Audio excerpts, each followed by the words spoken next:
Então, assim, confesso, ficam exigindo de mim maturidade em diversos momentos, mas estão aqui, de fato, brincando de fazer política, pô. Estão brincando com a vida das pessoas. Como que um governo pode ser tão... A palavra que me vem à mente é somente incompetente mesmo, de continuar com o rombo fiscal, aumento de imposto toda hora. Vocês têm um aumento recorde de arrecadação. Falou-se do governo anterior, não vou nem citar aqui para poder falar como se estivesse polarizando, mas o governo anterior, você sabe muito bem o nome de quem é, deixou um superávit de 54 bilhões, ok? 54 bilhões. Vocês estão ajudando muita gente. Com toda a inflação, com toda a roubalheira, com o roubo do INSS. Vocês estão ajudando demais a gente. Porque é um pouco de molecagem, sabe? Isso não é bom para a democracia.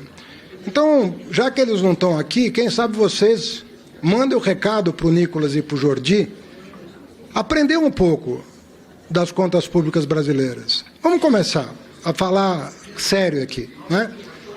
Em 2022, eles estão alegando que teve um superávit primário. Por favor, doutor, ouça. Em 2022, o Jordi e o Nicolas falaram que teve superávit primário. A que custo? Vamos lá. O Bolsonaro deu um calote nos governadores. Tomou o ICMS sobre combustíveis dos governadores com a promessa de pagar. Quem pagou foi o governo Lula em março de 2023. 30 bilhões de reais. 30 bilhões de reais que o governo Lula, o presidente Lula, teve que pagar em março de 2023 para indenizar os governadores da barberagem do governo Bolsonaro no ano anterior, que para baixar o preço da gasolina artificialmente tomou esses 30 bi dos 27 governadores do país. Quem teve que pagar foi o governo Lula. Onde estava o seu Nicolas e o seu Jordi nesse dia? Não estavam aqui votando? Onde eles estavam?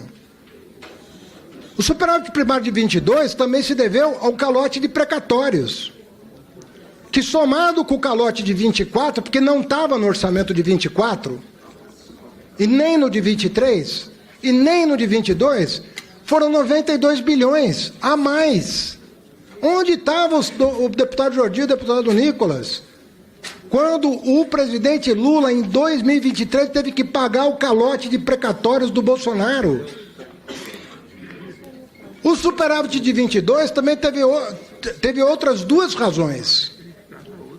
A barberagem da venda da Eletrobras, vendeu na Bacia das Almas, uma das empresas mais importantes do Brasil, e depenaram a Petrobras com a distribuição de dividendo que superou 200 bilhões de reais num único ano de distribuição de dividendo. Queridos amigos e amigas, assim qualquer um faz superávit primário. Dando calote, vendendo patrimônio público, tomando dinheiro de governador. Esse é o padrão de qualidade econômica do governo Bolsonaro. Deve ser uma grande brincadeira o que o Nicolas e o Jordi falaram. Uma grande brincadeira. Isso não é sério. Isso não é correto. Querer fazer o Bolsonaro passar como estadista, nós vamos ter vergonha há muito tempo. Do quadro dele está na galeria dos presidentes da República.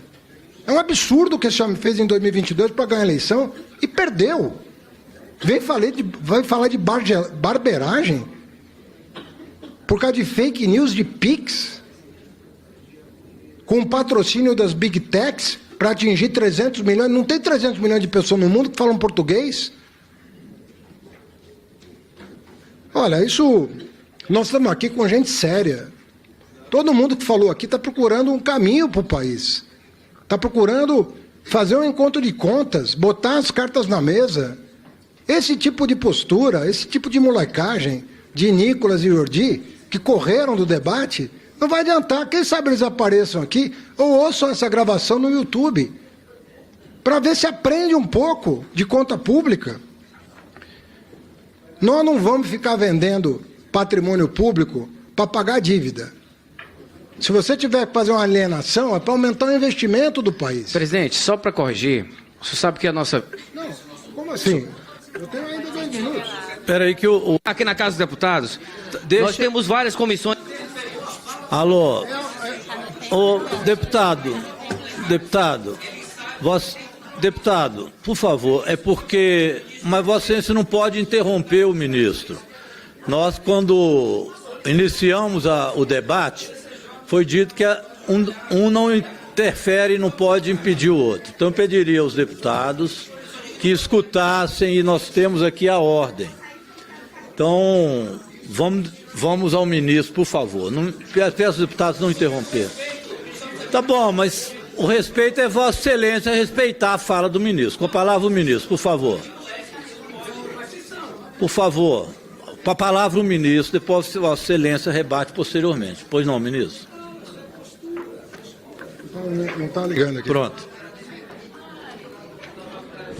Ele deveria ter compromisso com a verdade.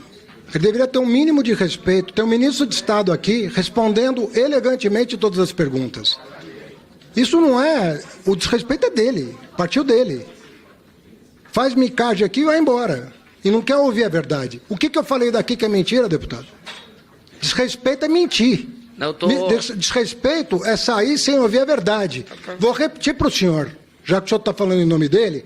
Venderam a Eletrobras uma vergonha, depenaram a Petrobras, deram um calote governador imprecatório. Assim qualquer um faz superávit, entendeu? Com respeito ao que eu falei? Não, repito para o senhor. Estou falando em relação à molecagem. Assim é muito fácil fazer superávit com esse jeito e fugir do debate. Porque eu não estou vendo aqui a grandeza dele, a maturidade dele para ouvir a resposta. E eu estou afim do debate. Eu vim aqui com humildade expor os números da economia brasileira em respeito a esse parlamento, que eu não paro de elogiar. Mas não é essa postura que se espera de uma pessoa com tantos seguidores, em respeito até a rede social dele, deveria me ouvir e colocar a pergunta dele e a resposta minha, para que o país inteiro pudesse saber o que aconteceu em 2022. Será feito. Aí nós vamos crescer como país. Aí nós vamos crescer como país. Bom, eu fico por aqui. Obrigado, deputado Renildo. O lucro líquido das 387 companhias abertas não financeiras subiu 30% para 57 bilhões. Então, de onde vem esse discurso? Que o Brasil está quebrado, que é só crise. E o discurso reiterado, eu vejo nos fóruns de debate econômico, é ajuste fiscal, é ajuste estrutural. Eu pergunto aos senhores, isso aqui não é um ajuste estrutural? Há uma discussão falsa em que dizem o seguinte, olha, está sendo tudo pelo lado da receita. Senhores, benefícios tributários são gastos. Gastos tributários são despesas que estão sendo cortadas. Eu falo tudo isso porque acompanho esse debate. É o déficit, a gastança do governo federal. Todos aqui sabem, o ministro sabe, que eu tinha muitas críticas ao arcabouço, ao déficit. Eu dizia que não ia dar, mas o senhor cumpriu no ano passado. Senhores, o que me irrita um pouco, deputado Renildo, é que setores do mercado desconsideram isso. A gente sai de um déficit primário de 2,12% para 0,09%. Foi um dos maiores ajustes que aconteceram no mundo. E não me venham falar do orçamento. Nós tivemos superávit no último ano do governo Bolsonaro e falar da PEC da transição. Sabe o que eles fizeram para o orçamento nosso do primeiro ano, deputado Mauro Benevides?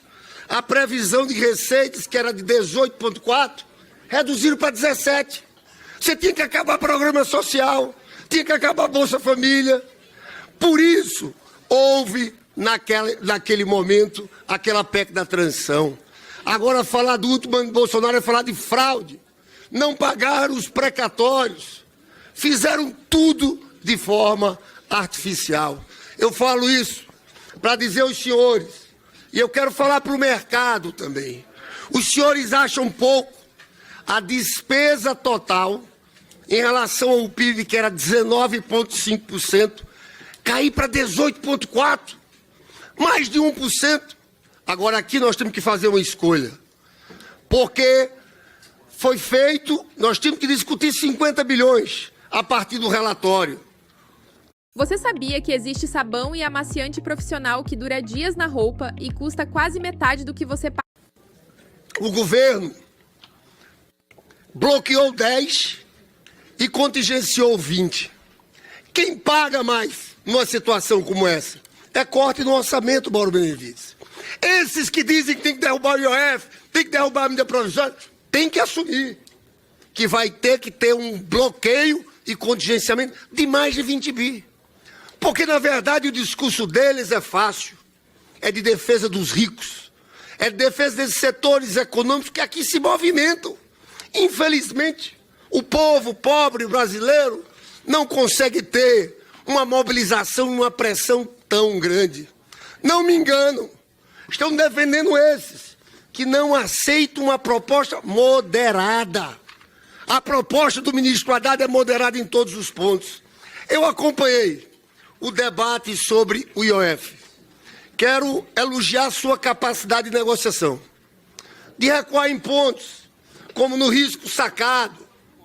Mas devo dizer uma coisa. Eu vi os bolsonaristas falando. Você sabe quanto era o IOF dele para cartão de crédito em viagem ao exterior? 6,38. Em nenhum momento mexeram.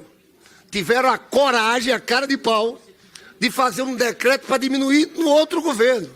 5,38, 4,38, 3,38. Nós ficamos em 3,5. É falso o argumento que é só um imposto regulatório. Se os senhores, é regulatório sim, mas no artigo 2º da lei que criou o IOF, diz o seguinte, e foram literalmente usados em todo o governo, que pode haver reajuste, aumento da tributação por questões fiscais e monetárias. Está escrito na lei do IOF. Mas eu vou às propostas, ministro. Benefícios tributários. Deputado Mauro Benevides é autor de uma proposta. Fazer um corte linear. 800 bilhões. Nós temos que avançar e ter coragem de avançar nessa pauta. BETS. Senhores, vão dizer que BETS não tem que ser mais tributada? Em dezembro do ano passado teve uma pesquisa, se não me engano, Datafolha, 65% do povo contra BETS. A gente não está proibindo aqui não, mas tem que cobrar. Porque pagam menos que bancos, pagam menos que outros setores da economia. Vamos à nova grita. LCA, LCI. Olha, sinceramente é preciso entender. Eu acho que falta aqui as pessoas se debruçarem sobre os temas. Veja, quem tem um título da dívida pública atrelada à Selic, ganha bastante dinheiro. Porque a taxa Selic está altíssima. Inclusive, nesse debate que eles fazem sobre dívida, eles fogem de uma questão central. Sabe qual foi o déficit nominal do Brasil no ano passado? 998 bi. Sabe qual foi o déficit primário? 18 bi. 970 são juros. E a turma não raciocina na hora de alterar a política monetária. Mas voltemos ao LCA, LCI. Sabe qual é o percentual? Nós estamos falando de 1,7 tri. Quem investe em título da dívida pública atrelada à Selic ganha muito dinheiro. Porque o diferencial é grande entre taxa Selic e juros. Mas ele tem que pagar um imposto de renda de 17,5%. Qual o sentido desses que investem serem isentos? Volta a falar da professora da rede municipal, nós estamos falando de renda. A professora paga 27,5%. Quem mora na cobertura e ganha muito não vai pagar nada. É falso utilizarem o agronegócio. Porque quem ganha esse dinheiro são os bancos e os investidores. Algo em torno de 50% vai para investimento do agro. E o governo mexeu no Conselho Monetário Nacional para ir para 60%. Dá para construir um acordo com o agro, que o agro não perca. Inclusive, quero dizer que nunca houve uma ajuda tão estruturada ao setor do agro. E eu concluo em 20 segundos, presidente Rogério. Só para fechar. Nós temos o maior plano safra da história do país. Muito maior do que o do governo Bolsonaro. Então, Então, ministro, parabéns. Olha, é dita essa medida provisória. Pode ter gente que discorde, nós vamos para o debate. Aí quem quiser defender, Beto defende. Quem quiser defender bancos. Eu queria falar sobre juros capital próprio, não deu tempo. Mas parabéns, vá em frente, apresente essa medida provisória e vamos ao debate no Congresso.